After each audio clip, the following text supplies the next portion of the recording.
9 warga negara Indonesia yang tergabung dalam rombongan relawan Global Sumut Flotilla diculik oleh militer Israel.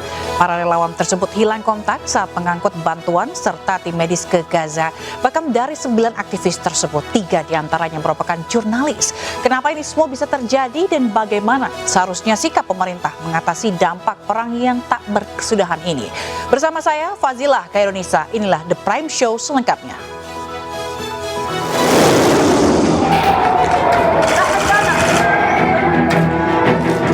תעביר בבקשה את ברכותיי לכל חיילי הכוח. אני חושב שאתם עושים עבודה יוצאת מן הכלל, גם במשט הראשון וגם בחלק הזה, ובעצם מעיינים, מבטלים תוכנית זדונית שנועדה לפרוץ את הבידוד שאנחנו עושים למחבלי החמאס בעזה. Dewan Pers menyatakan, 1. Mengecam tindakan Angkatan Laut Israel. 2. Meminta pemerintah Indonesia menempuh jalur diplomatik luar biasa untuk membebaskan wartawan dan warga sipil Indonesia serta memulangkannya ke tanah air.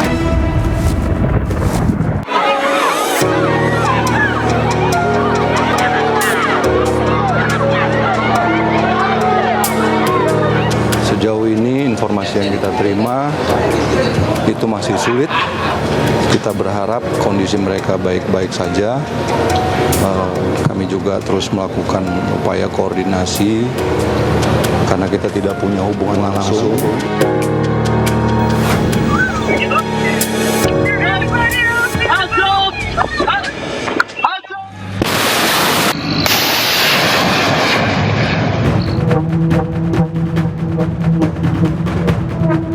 Melalui akun Truth Social, Presiden Amerika Serikat Donald Trump sempat mengancam akan menyerang Iran dalam waktu 24 hingga 48 jam kemudian. Namun akhirnya Amerika mengumumkan menunda serangan ke Iran. Penundaan serangan diminta oleh Emir Qatar Sheikh Tamim bin Hamad Al Thani, putra mahkota Arab Saudi Mohammed bin Salman, dan Presiden Uni Emirat Arab Mohammed bin Zayed Al Nahyan. Trump menyebut para pemimpin Teluk telah melakukan negosiasi serius untuk mengakhiri perang dan negosiasi tersebut akan diterima oleh Amerika. Trump juga menegaskan tak ada senjata nuklir untuk Iran. I put it off for a little while, hopefully maybe forever, but possibly for a little while, because we've had very big discussions with Iran, and we'll see what they amount to. I was asked by Saudi Arabia, Qatar, UAE and some others if we could put it off for 2 or 3 days, a short period of time, because they think that they are getting very close to making a deal. And if we can do that where there's no nuclear weapon going into the hands of Iran, I think, and if they're satisfied, we will be probably satisfied also. Belum jelas apakah ada terobosan dalam negosiasi yang tertunda untuk akhiri perang Amerika dan Israel dengan Iran. Namun Trump tegaskan siap melanjutkan serangan penuh berskala besar terhadap Iran jika kesepakatan dengan Iran tidak tercapai. Trump berulang kali mengancam akan menyerang Iran, namun hingga kini ancaman Trump tidak terbukti. Sementara Iran selalu siap menghadapi serangan Amerika. Bahkan Garda Revolusi Iran menggelar latihan perang skala besar digelar non-stop 5 hari 5 malam. Iran juga memanggil semua generasi mudanya untuk segera mendaftar bela negara. Saat ini sudah 10 juta anak muda Iran terdaftar sebagai relawan bela negara. Bahkan Garda Revolusi Iran sudah menggelar pelatihan perang bagi warga sipil dan siap mempersenjatai warga sipil.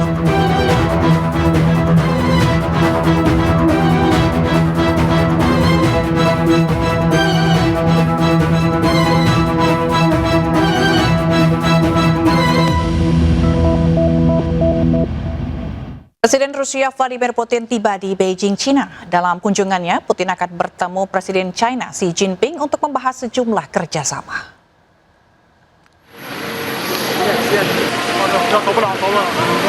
Presiden Rusia Vladimir Putin mendarat di Beijing Selasa malam. Putin hadir atas undangan Presiden China Xi Jinping. Keduanya dijadwalkan akan mengadakan pembicaraan tingkat tinggi. Dua negara akan membahas kerjasama dan juga kondisi internasional serta regional. Kondisi di Iran dan Timur Tengah diduga juga menjadi salah satu topik pembahasan. Putin akan berada di China selama 2 hari, yaitu 19 hingga 20 Mei 2026. Selain bertemu dengan Presiden China, Putin juga dijadwalkan untuk bertemu dengan Perdana Menteri China, Li Qiang. Pertemuan ini menandai peringatan ke-30 kerjasama antar dua negara.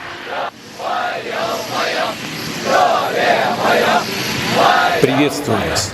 Рад в очередной раз посетить Пекин по приглашению моего давнего доброго друга, председателя КНР Си Цзиньпиня.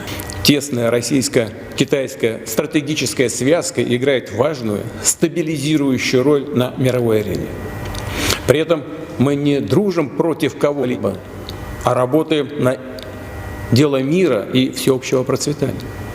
Поддерживают активное взаимодействие по линии ООН, Шанхайской организации сотрудничества, БРИКС и других многосторонних структур, внося весомый вклад в решение насущных общемировых и региональных проблем. Уверен, что вместе мы будем и далее делать все возможное для углубления российско-китайского партнерства и добрососедства ради динамичного развития двух наших стран и благополучия наших народов, в интересах поддержания глобальной безопасности и стабильности. До скорой встречи в Пекине. Благодарю вас за внимание. Pemirsa, Israel kembali menyita 2 kapal Global Summit Flotilla atau GSF sekitar 159 mil dari Laut Gaza. Kali ini kapal yang disita adalah Elengi dan Alcyon.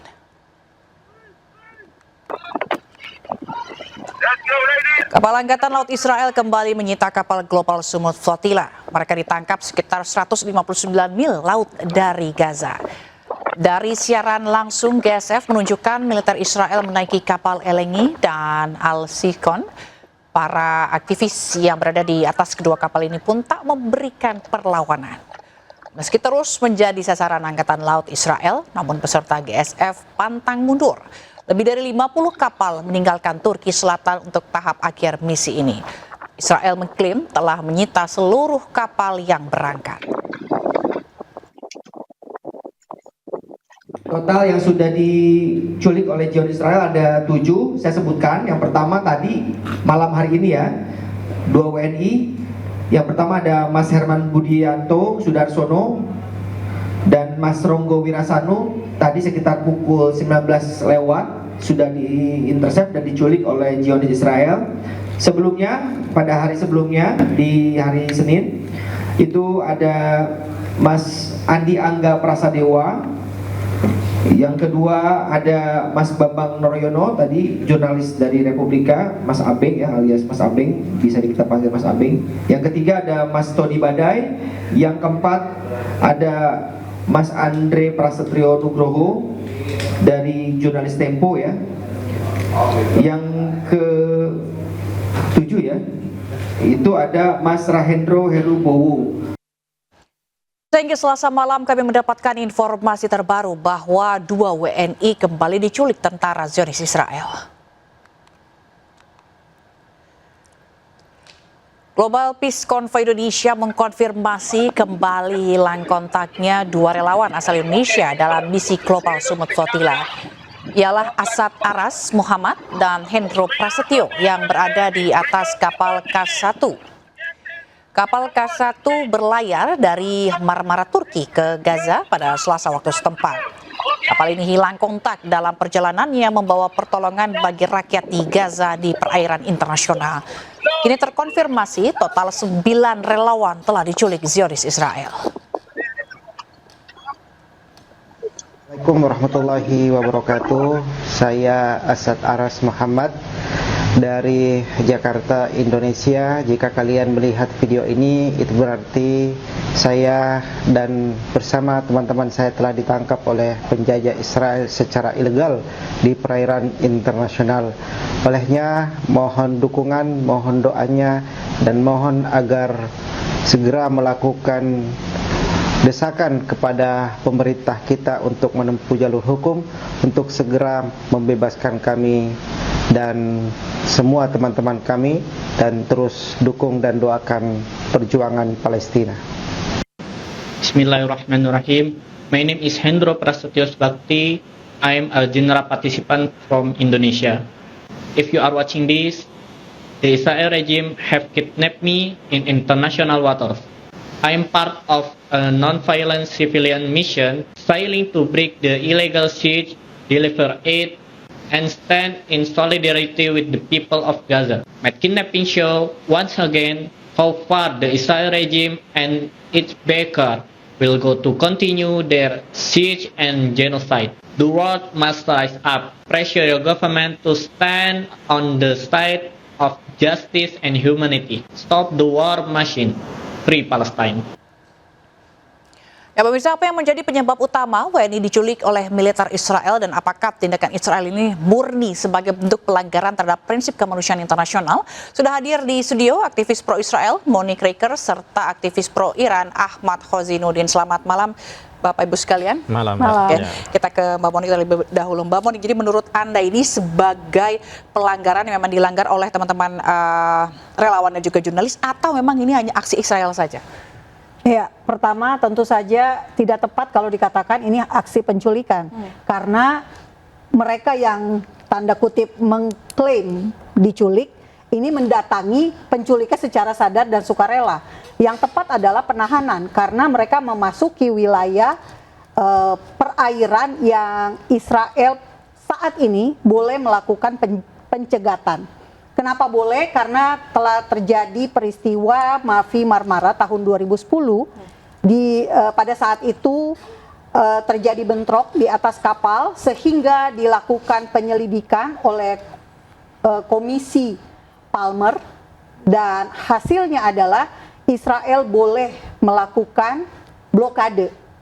Dalam arti boleh mencegat kapal-kapal yang menuju ke wilayah Gaza. Karena apa? Karena mencegah adanya transfer senjata di Gaza. Dan ini sudah terjadi sejak 2009. Karena apa? 2006 Hamas menang pemilu di Gaza. Jadi sejak Hamas berkuasa, maka terjadi yang namanya blokade laut. Dan laporan Palmer dari PBB ya, ini berada di bawah naungan PBB, komisi penyelidikannya waktu itu sekjen PBB-nya adalah Ban Ki-moon dan Palmer ini nama dari mantan Perdana Menteri Selandia Baru, Geoffrey Palmer, yang memimpin penyelidikan. Dan keputusannya jelas, ketika ada orang atau ada lembaga negara lain yang memasuki kawasan, Israel berhak menggeledah. Dan tentu saja mereka berhak diperiksa, dibawa ke wilayah Israel untuk diinterogasi. Ya, berarti itu artinya menurut Mbak Monique bahwa sebenarnya ada pelanggaran yang dilakukan oleh teman-teman dari Global Summit Flotilla ini? Tentu saja, karena begini, kalau memang kita mau masuk ke wilayah Israel atau wilayah Palestina, kita bisa mengikuti prosedur yang seharusnya. Kita harus mengikuti mekanisme yang normal. Nah, ini perlu diketahui juga beberapa jurnalis seperti jurnalis Republika sudah 2 kali. Artinya mereka sudah tahu konsekuensinya. Jadi jangan salahkan Israel kalau ternyata Israel memang menahan mereka. Gitu ya. Karena sudah tahu konsekuensinya. Kalau memang mau menyalurkan bantuan, kenapa tidak menyalurkan bantuan ke mekanisme yang resmi? Apa mekanisme yang resmi? Indonesia saja kasih bantuan melalui kerjasama lewat Mesir atau Yordania. Pernah juga lewat airdrop pesawat Hercules, Super Hercules TNI AU. Intinya menurut Anda ini bantuan dilakukan secara ilegal begitu kan? Atau secara tidak gini, semua bantuan kemanusiaan itu tentu saja positif, baik, oke lah. Tapi caranya. Berarti menurut Anda caranya tidak tepat begitu ya? Caranya tidak tepat. Bang Khozinuddin, menurut Anda seperti apa? Apakah sepakat bahwa relawan-relawan di Global Summit Flotilla ini melanggar aturan Israel? Itu kan sebenarnya suatu statement berulang yang disampaikan oleh rejim Zionis juga pendukungnya terhadap elemen masyarakat dunia yang didorong oleh rasa kemanusiaan untuk membantu ya saudara bahkan bukan karena ikatan agama ya, bahkan karena ikatan kemanusiaan, karena kan banyak sekali ya negara-negara termasuk Italia, Turki dan yang lainnya, bukan hanya Indonesia dan bukan hanya beragama Islam tentunya. Dan dalih itu sebenarnya juga sudah pernah terjadi pada tragedi Mavi Marmara di 2010 yang lalu. Itu ada 10 orang yang tewas saat itu. Dan yang paling penting adalah ukurannya adalah bukan statement dari Israel atau Zionis, tetapi ukurannya adalah konvensi hukum internasional yang mengatur masalah ini. Ada dua yang bisa kita rujuk. Yang pertama, konvensi hukum lautnya, Laut Mediterania itu masuk kawasan laut internasional. Dan dalam UNCLOS, United National Covenant of Law of the Sea, itu jelas ditegaskan bahwa di dalam perairan internasional itu tidak ada kewenangan kedaulatan dari negara tertentu. Bahkan negara yang punya kewenangan kedaulatan laut dan zona ekonomi eksklusif sekalipun ya 200 mil itu tetap tidak bisa mengambil tindakan-tindakan polisional, apalagi tindakan militer. Saya katakan ini tindakan militer. Jadi karena tindakan kaitannya militer dalam hal ini salah begitu? Salah. Nah, kita rujuk lagi yang kedua dalam konteks hukum humaniter. Dalam Konvensi Jenewa juga jelas bahwa relawan kemanusiaan termasuk wartawan itu bukan target untuk diambil tindakan militer termasuk penculikan. Saya tegaskan ini penculikan. Kenapa? Karena diambil dengan tindakan paksa dan Israel juga tidak punya kewenangan kedaulatan terhadap perairan itu perairan internasional. Maka memang di perairan internasional itu yang berlaku memang hukum rimba. Karena Israel ini kebiadabannya sudah dikenal oleh publik, maka dia akan terapkan hukum rimba itu kepada siapapun dengan dalih apapun. Termasuk kalau yang saya terima resmi itu, ini adalah dalih pertahanan diri dari Israel terkait situasi perang hari ini.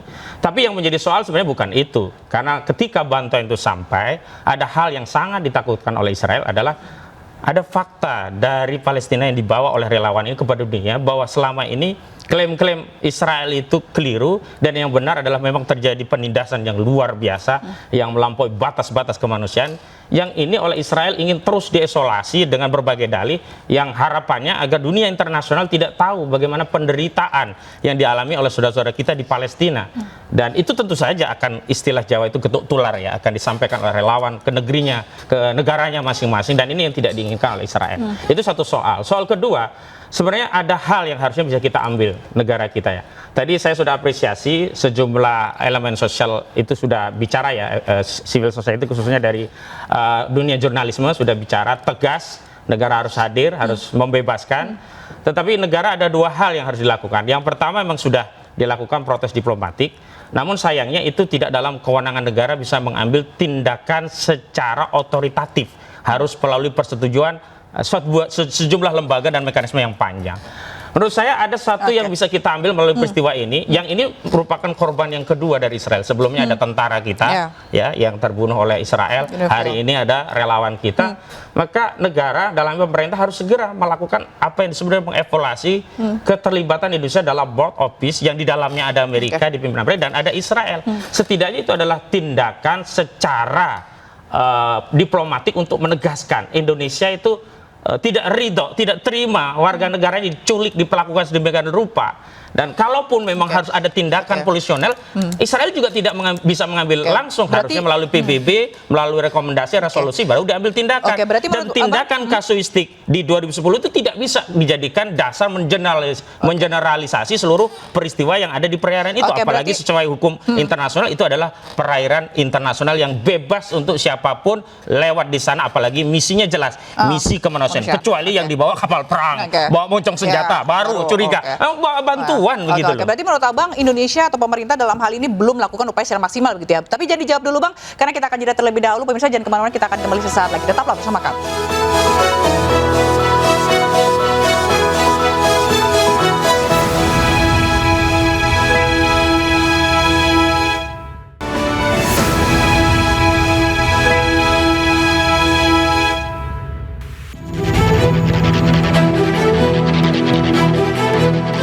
Data dari situs global Sumut Flotilla ORG hingga Selasa dini hari ada 22 kapal yang dicegat di lepas pantai, 37 kapal dicegat di Laut Mediterania, 309 peserta diculik oleh tentara Zionis Israel. Jurnalis Indonesia yang diculik penjajah Israel yakni Bambang Nuroyono, Andre Prasetyo, dan Taudi Badai.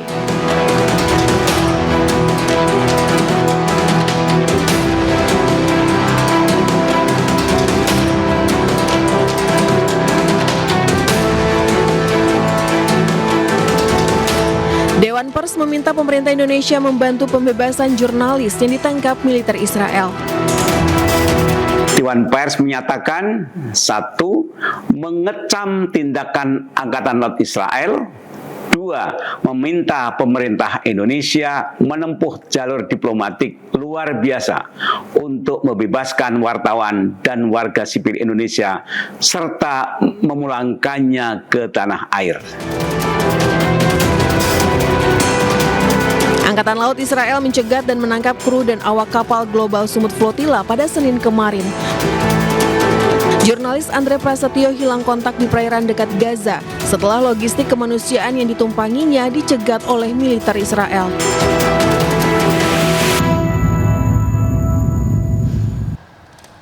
Baik, terima kasih Anda kembali di The Prime Show. Bang Uzairuddin, tadi Anda menyampaikan bahwa sebenarnya memang masih ada langkah-langkah yang belum sepenuhnya dilakukan oleh pemerintah Indonesia dalam hal kasus ditahannya ONI ini. Apa sebenarnya yang menurut Anda masih belum maksimal? Ya, saya sependapat tadi Dewan Pers menyebut ada nomenklatur menarik, yakni menempuh jalur diplomatik luar biasa. Memang tidak ada definisi baku tentang luar biasa itu seperti apa. Tapi menurut saya akan menjadi luar biasa kalau kita sebagai sebuah bangsa dengan politik luar negeri non-blok menegaskan kepentingan nasional kita di atas kepentingan yang lainnya, yang dalam hal ini kita harus mengambil sikap tentang keterlibatan Indonesia di board office yang di dalamnya ada Israel. Jadi tidak etis juga kita berada dalam sebuah kelompok yang itu tujuannya perdamaian, sementara anggotanya salah satunya yakni Zionis ini justru melakukan tindakan-tindakan yang mencederai perdamaian itu sendiri. Dan sayangnya pula justru korbannya adalah rakyat kita. Dan atas dasar politik bebas aktif justru harus dikedepankan kepentingan nasional kita, bukan kemudian mempertahankan hubungan dengan Zionis di dalam sebuah forum board office itu, sehingga seolah-olah kita melegitimasi bahwa tindakan itu bukan pelanggaran terhadap kedaulatan kita dalam konteks warga negara kita di perairan internasional. Itu satu hal. Yang kedua, saya pikir memang ada sesuatu yang harus diambil tegas oleh Presiden, yakni menegaskan bahwa tindakan ini adalah sebuah pelanggaran serius yang tidak cukup oleh Kemenlu. Karena diplomasi lewat Kemenlu, bahkan hanya juru bicaranya saja sebagian yang agak tegas begitu. Saya pikir ini kurang untuk bisa merepresentasikan apa yang disebut sebagai diplomasi luar biasa begitu. Harus ada tindakan Presiden. Presiden harus bicara secara tegas. Namun kita belum tahu apakah Presiden mengambil itu, karena beberapa presiden justru Presiden mengambil tindakan bersama-sama Israel, bersama-sama Amerika, padahal sudah jelas Amerika yang menyerang Iran begitu. Nah, ada konstelasi yang menarik. Sebenarnya ini adalah kesempatan menarik bagi kita untuk memainkan politik bebas dan aktif di konstelasi yang strategis. Sebagaimana China sekarang memanfaatkan posisi konflik ini untuk kepentingan China, di mana Rusia datang ke China, Amerika datang ke China. Kenapa?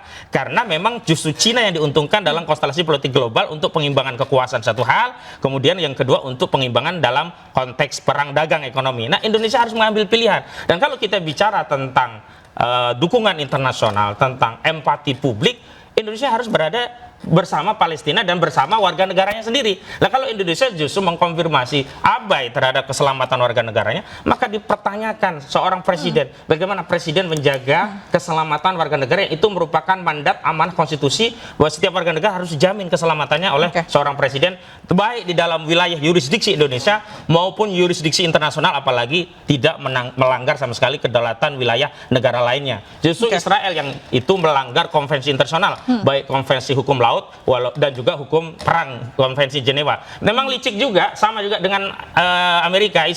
Amerika ini nggak mau ikut konvensi, sehingga dia mau-maunya memasuki wilayah laut sesuka dia. Nah, akhirnya apa?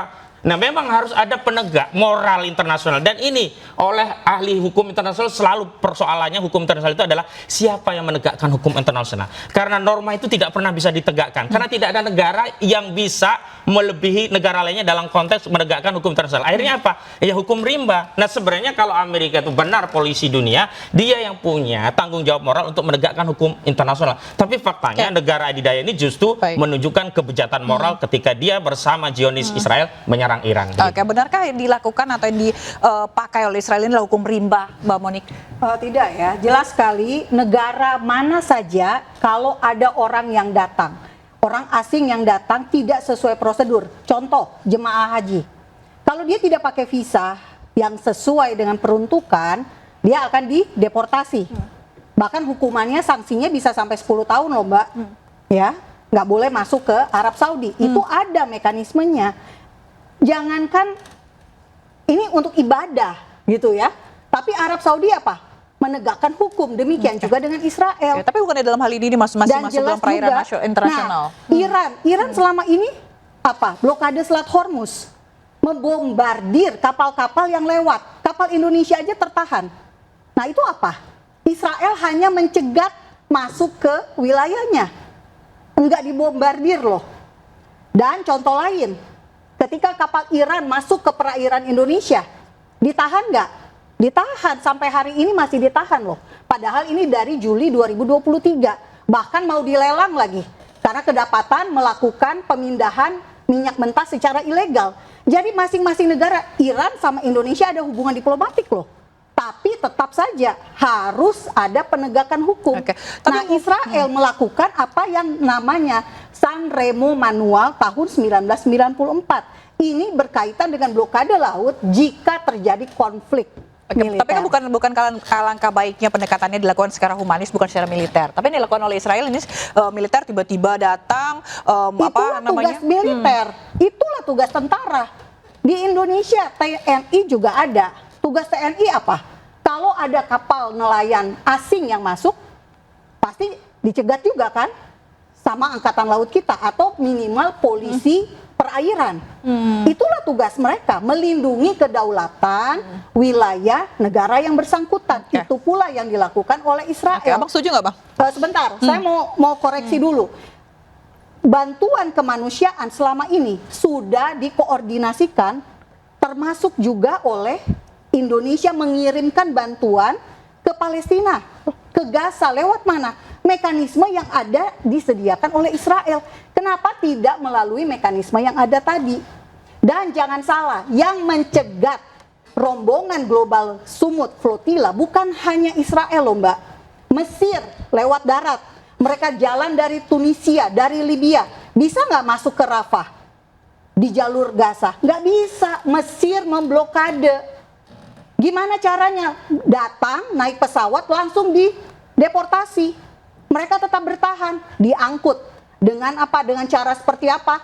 Dengan cara orang-orangnya gitu ya, dipindahin. Anda bisa lihat sendiri. Ada di YouTube saya, Fakta Israel. Silakan Bang, tanggapan. Ya, itu kan sebenarnya dalih berulang yang disampaikan seolah-olah wilayah Gaza itu adalah wilayah Israel. Sebentar, saya tadi tidak memotong Anda. Iya, saya selesaikan saja. Fakta. Silakan, saya merepresentasikan itu dalih. Kenapa? Karena memasuki wilayah Israel, tidak, mereka datang mau ke Gaza, tidak ada tujuan relawan ini datang ke Israel. Berarti selama ini Gaza dianggap wilayah kedaulatan dari Israel. Dan itu yang kemudian mengkonfirmasi memang Israel Zionis ini negara penjajah. Karena wilayah kedaulatan bangsa lainnya pun dikejar, ya, dipersoalkan karena dianggap mau masuk wilayahnya. Kecuali tegas dia masuk mau menyerang wilayah yang paling tidaklah dalam kekuasaannya dari Israel dan diakui oleh dunia internasional. Selama ini kan Gaza milik Palestina. Tidak ada satupun kemudian hukum internasional yang menyatakan bahwa Israel punya wewenang untuk mengakui bahwa itu wilayahnya dari Israel. Dan ini yang sebenarnya secara berulang mengkonfirmasi memang saya setuju dengan Iran, tidak ada bahasa yang bisa dipahami oleh Israel atau Zionis kecuali bahasa perang. Karena kalau cuma bahasa omongan nggak akan bisa menyumpal mulut orang-orang Zionis ini. Maka saya bersyukur sekali hari ini masih ada Iran yang bisa menggunakan bahasa yang dipahami oleh Zionis sehingga terpaksa Zionis itu merasakan bagaimana penderitaan yang dialami oleh bangsa Palestina yang hari ini ditimpakan oleh Allah Subhanahu wa taala kepada orang Zionis ini melalui kekuatan Iran. Dan disitulah letak kepentingan kita kaum muslim untuk menyatukan narasi bahwa kita ini bersaudara, jangan sampai yang lainnya nanti ikut dijajah oleh Israel, karena misi Israel bukan hanya Palestina. Kalau Palestina kecaplok, seluruh wilayah kawasan mau diambil tuh sama Israel karena mereka punya visi tersendiri. Dan di sini penegasan bahwa hukum internasional itu nonsen kalau tanpa kekuatan. Maka setiap umat dan bangsa harus ini menguatkan pertahanan mereka, harus punya rudal-rudal canggih seperti Iran. Agar apa? Tidak dikencingi oleh Israel. Kenapa? Karena yang terjadi hari ini bahasa yang dipahami oleh Zionis laknatullah itu hanya bahasa perang. Sehingga apa? Pendekatan perang untuk damai itu penting. Kenapa? Kita menyiapkan perang bukan untuk perang, tapi menghindari orang memerangi kita. Sehingga ada adegan menyatakan persiapkanlah perang untuk mencari perdamaian. Kalau kita tidak menyiapkan perang, tidak menyiapkan alat alutsista yang canggih, habis kita dihina-hina. Karena apa? Bahasa-bahasa diplomatik tidak akan bisa mempan khusus untuk bangsa yang berulang kali. Tengok saja berapa kali ya resolusi PBB dilanggar oleh Zionis Lanatullah. Berapa kali setiap Ramadan serangan Zionis itu ditimpakan kepada saudara kita di Palestina. Jadi semua ini mengkonfirmasi bahwa bahasa yang dipahami oleh Zionis ini hanya bahasa perang, karena itu penundukan Zionis itu tidak bisa dengan jalur diplomatik tapi harus dengan bahasa perang. Oke, baik, terima kasih Bang. Silakan Monica. Ini ada kesalahpahaman yang terjadi di Indonesia. Israel kasih Gaza kepada Palestina tahun 2005. Jadi Israel yang menang perang tahun 67 dalam perang 6 hari merebut Gaza dari Mesir. Bukan Palestina loh, merebut Gaza dari Mesir. Lalu setelah dari tahun 67 sampai 2005 Gaza dibangun dan segala macam, akhirnya Gaza itu diserahkan kepada Palestina untuk perdamaian. Jadi Israel malah kasih tanah, bukan mencaplok Gaza. Ini yang perlu diketahui. Tanggal 17 Agustus 2005, saya menyarankan kita bangsa Indonesia melek sejarah, jangan buta sejarah sehingga mudah diindoktrinasi oleh orang-orang yang mendukung teror dan kekerasan atas dasar kebencian. Ini bahaya sekali. Saya berulang-ulang mengatakan kita Indonesia harus cinta damai. Kita nggak pernah loh berperang dengan Israel. Tapi kenapa selalu isu Israel menjajah Palestina itu diangkat-angkat terus? Padahal tidak pernah terjadi penjajahan yang dilakukan oleh Israel. Jadi tolonglah media juga harusnya membuat masyarakat kita itu cerdas, minimal melek sejarah. Jangan mau dikompor-komporin, di provokator-provokator yang tidak mendasar. Bahaya soalnya, negara kita pernah mengalami yang namanya terorisme. Korban apa? Bom Bali, bom kedubes Australia, bom Marriott, bom gereja. Karena mereka tidak bisa ke Gaza, sasarannya kemana? Ke dalam negeri kan, itu yang saya bilang bahaya sekali karena yang nonton ini berbagai kalangan dengan tingkat pendidikan. Saya luruskan sejarah. Kalau bicara sejarah harus ditarik lebih awal, yakni ketika otoritas PBB dengan dukungan Inggris mendirikan negara yang namanya Israel di 1948. Sebelumnya seluruh wilayah Israel itu ada wilayah Palestina, satu wilayah di bawah Turki Utsmani ketika itu, yang ketika Turki Utsmani masih ada, Theodor Herzl itu minta tanah itu untuk pendudukan wilayah Israel sendiri, tapi ditolak oleh Khalifah terakhir kaum muslimin Sultan Abdul Hamid II. Artinya apa? Semua tanah yang dimiliki Israel itu adalah tanah dari okupasi penjajahan yang dulu didukung Inggris, yang dulu menggunakan kekuatan PBB untuk mendukung pendirian Israel di 1948. Dan kalau ada wilayah kawasan mendukung, memang saat itu perang 6 hari itu perang ecek-ecek. Perang pengkhianatan penguasa kawasan Arab untuk melegitimasi entitas Yahudi, yakni Zionis Israel ini, agar memiliki wilayah negara seolah-olah mereka legitimate berada di wilayah itu, dan yang lainnya seolah-olah kalah. Padahal kalau waktu itu semua nyerang terus, habis sejak saat itu. Tetapi karena ada Inggris, ada Amerika di belakang sebagai induk samang dari Zionis ini, dibuatlah sandiwara seolah-olah bangsa Arab kalah, seolah-olah Israel pemenangnya, seolah-olah Israel menyerahkan gajah, dan kemudian ada entitas yang dibentuk berdasarkan persetujuan Israel juga, yakni Palestina yang kita lihat hari ini. Jadi harus ke belakang kalau kita bicara baik, nanti kita akan membahasnya lagi ini lebih spesifik begitu ya mengenai WNI yang sedang ditahan, dan kita akan bertanya bagaimana nanti akhirnya dengan desakan yang sudah banyak dari mana-mana dari negara-negara, apakah Israel juga akan melepaskan para WNI ini. Kita akan kembali saja, tetaplah bersama kami.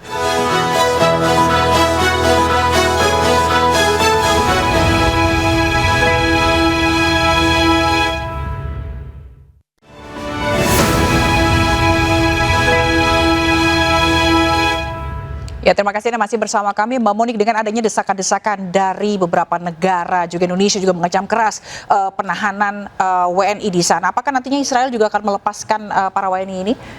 Ya, selalu ya. Ini kan bukan pertama kali. Ini kalau tidak salah sudah ada ketiga kali. Yang pertama Greta, yang kedua baru-baru ini 2 minggu yang lalu 2 aktivis dilepaskan, padahal mereka berkaitan dengan organisasi yang mendukung Hamas. Mereka bisa dibebaskan. Dan saya yakin seharusnya kalau orang, terutama wartawan ya, wartawan datang ke sana, ngapain wartawan dikasih instruksi jika ada intersepsi dari Israel, HP mereka harus dibuang. Niatnya aja udah nggak benar. Harusnya HP-nya tetap dipegang sama mereka dan mereka kontak ke kantor dong, melaporkan apa yang terjadi. Tapi ternyata wartawan kita saja, mohon maaf, saya juga wartawan, 18 tahun saya menjadi wartawan. Dan saya tahu prosedur, setiap mau ke negara tertentu kita harus minta izin. Mau ke Iran saya harus lapor untuk mendapatkan surat izin meliput. Ke Cina juga sama. Jadi tolonglah kita juga memakai cara yang benar. Saya baca di media dikatakan bahwa prosedurnya adalah justru HP alat komunikasi harus dibuang ke laut kalau ada intersepsi dari Israel. Berarti kan niatnya udah nggak benar, Mbak. Jadi jangan salahkan Israel kalau ternyata mereka saat ini lagi ditahan, gitu ya. Dicari tahu kaitannya nih si A, si B dengan organisasi-organisasi IHH. Karena apa? Kapal Global Sumut Flotilla ini berada di bawah naungan IHH dari Turki yang sudah dilarang oleh Israel sejak tahun 2009. Dilarang beroperasi dan kenapa mereka gabung dengan organisasi yang dilarang? Itu sama aja cari gara-gara. Bang Husinur, menurut Anda itu sebagai SOP pengamanan diri atau memang sesuatu yang memang sebenarnya lumrah untuk dikatakan ketika kita menghadapi sebuah ancaman atau apa, itu bentuk defense dari kita sendiri? Jadi beginilah, seluruh SOP walaupun dipenuhi, kalau tidak sejalan dengan kemauan Israel pasti akan ditolak begitu. Jadi saya tahu ini wartawan yang sudah punya pengalaman dan saya sangat apresiasi, hormat saya begitu, mereka tetap berangkat karena kecintaan mereka pada saudaranya, ingin memberi bantuan kepada saudaranya yang ada di Palestina, kendati berulang kali penangkapan dan kejadian seperti ini berulang begitu. Memang kapal tadi pernah ya mengalami hal serupa, tapi itu tidak membuat mereka kecil hati untuk menolong saudaranya. Jadi kalau setiap ancaman dari Israel itu dituruti, ya habis ya, saudara-saudara kita habis di Palestina, nggak ada yang bisa bantu. Lalu bagaimana pertanggungjawaban kita di hadapan Allah kelak ketika ada saudara kita memiliki penderitaan, butuh bantuan kita tidak bisa membantu. Kita tidak seperti Iran yang bisa bantu dengan serangan senjata yang bisa melindungi. Kita cuma punya pakaian, punya makanan, punya obat-obatan, dan itu juga bisa menolong saudara kita. Saya pikir justru saya sangat mengapresiasi di tengah kejadian yang berulang tentang kezaliman yang dilakukan oleh Zionis ini kepada setiap relawan yang datang, tapi tidak menyurutkan langkah mereka. Dan kalau kita bicara tentang pakem yang ada, tentu Dewan Pers sudah bicara bahwa berarti mereka sudah memenuhi prosedur di internal kita. Dan kalau kita bicara prosedur apa yang ada di lautan luas, yang kuat itu apa? Senjata.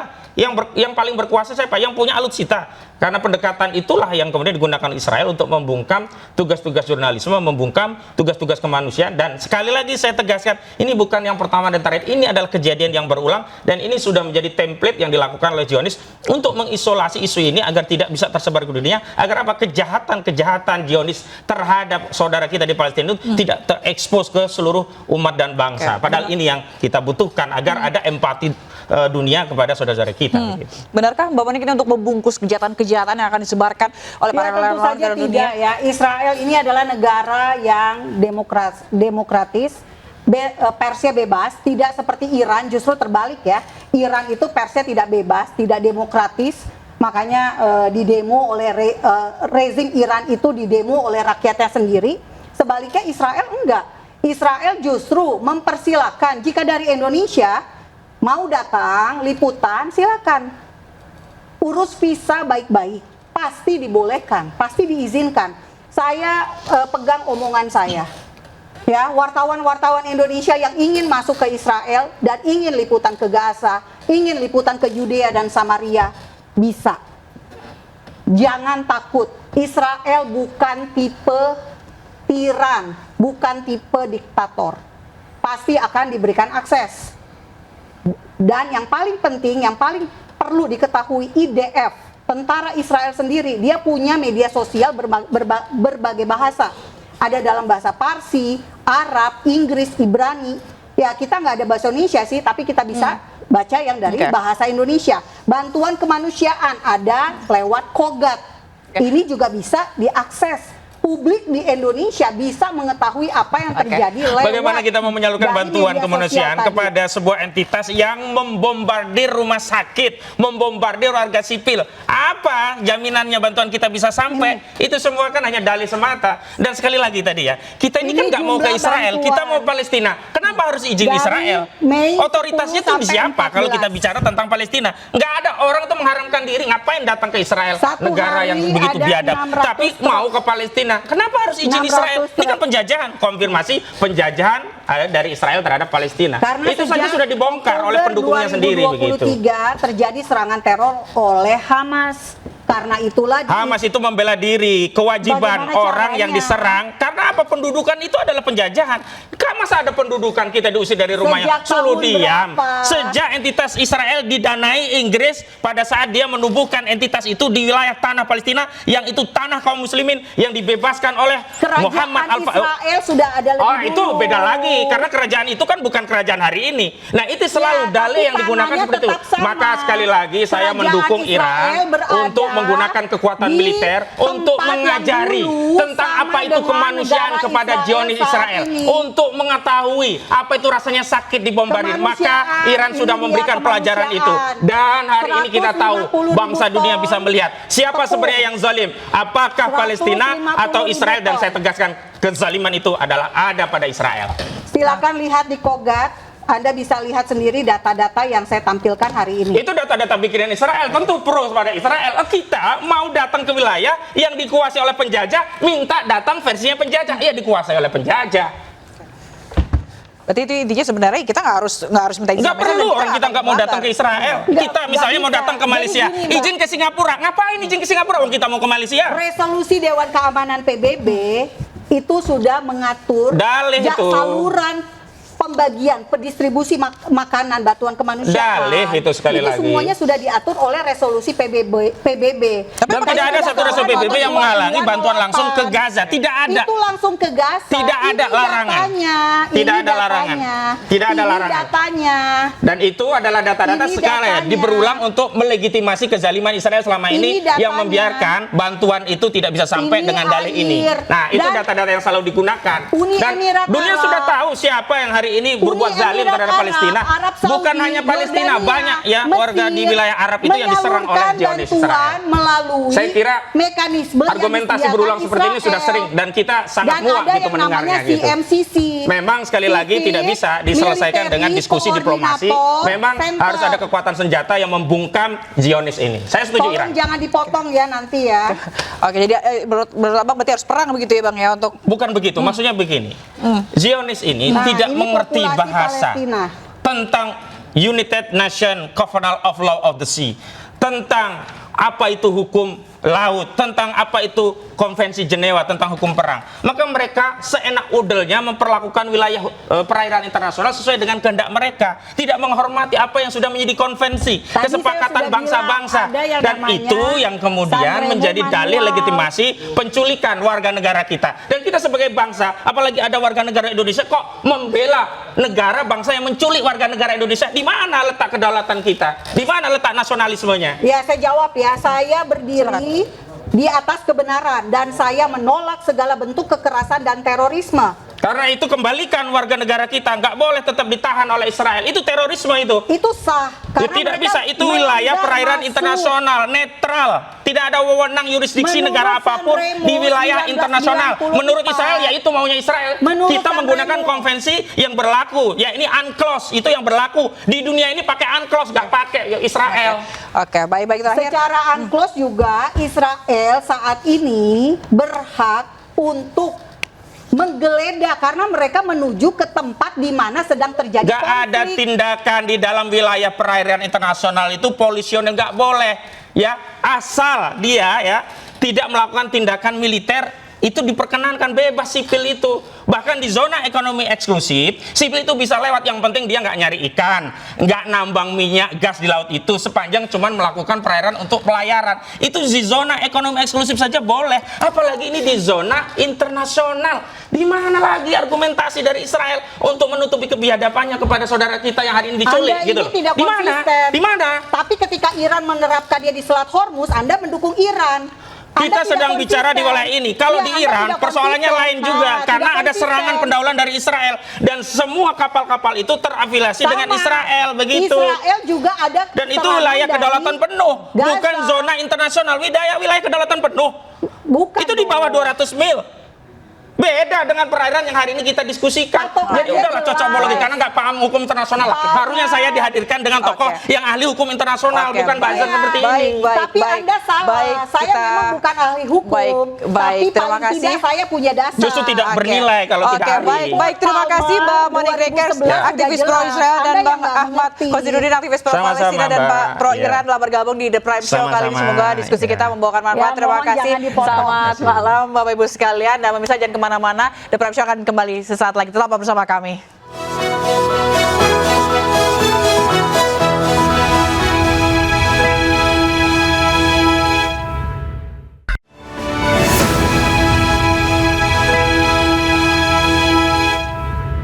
Ya, Anda kembali di Prime Show. Pemirsa, meski gencatan senjata di Lebanon diperpanjang, namun kekejaman Israel terus berlanjut. Ratusan nyawa kembali melayang akibat pembantaian yang dilakukan secara masif oleh Zionis Israel. Dan informasi ini sekaligus menutup perjumpaan kita dalam The Prime Show malam hari ini. Saya Fazilah Kairunisa pamit undur diri. Terima kasih, selamat malam, dan sampai jumpa.